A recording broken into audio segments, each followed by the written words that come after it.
After we were anticipating quite a bit of severe weather for this afternoon and evening, thankfully, all we had were a couple of severe thunderstorm warnings in southern Barry County. Other than that, it's been quite a warm day before the cold front swept on through.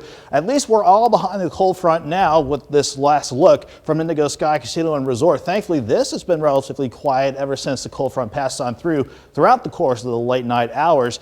But looking back on the day as a whole, you can see how we had some expected scattered storms this morning. But thankfully, I think the cloud cover was our saving grace. If we broke out and saw a lot of sunshine, the storms that fired up along the cold front probably would have developed a lot faster and we could have had quite a bit more severe weather. Fortunately, for us at least, all the severe weather now as well to the east of the region, out in south central and southeastern Missouri. With the cold front and the rain chances that pass on through today, maybe about 1/10 of an inch of rain on the average. You can see not a lot of accumulating rainfall, but looking back on this entire weekend, Friday was just a downright soaker, and certainly going into Saturday morning. So overall for the weekend, we picked up almost an inch of rain on the average, but needless to say, those heavier pockets of 2 to 4 inches, no wonder why that resulted in some flash flooding issues, especially throughout the early part of our Saturday. At the very least, though, once that very thin line of thunderstorms representing the cold front pass on through, we've been sitting nice and quiet ever since the front passed on through, and that's how it's safely going to stay as we go throughout the rest of the night. So we'll keep this look from 7th and Rangeline looking nice and quiet.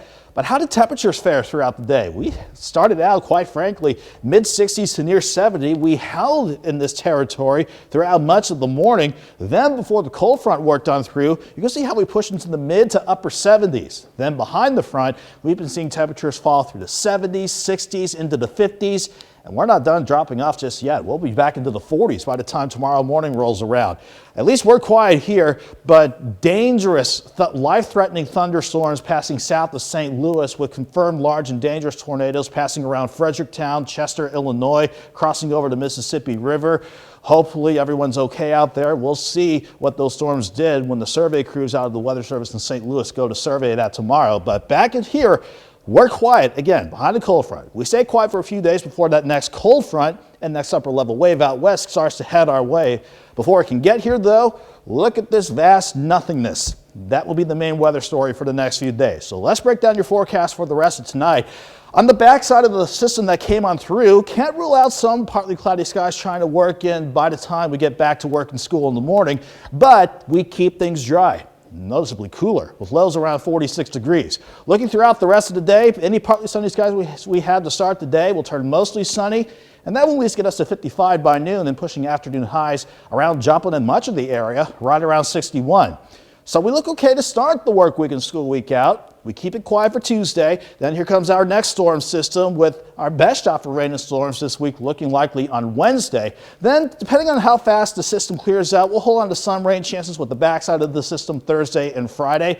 But thankfully, next weekend looking a lot better, especially by Halloween, believe it or not, approaching on Sunday. 61 tomorrow, 72 Tuesday, 65 on your Wednesday, then upper 50s to near 60 with that next storm system passing through, but will dry out thankfully just in time for the weekend and Halloween with highs in the lower to middle 60s.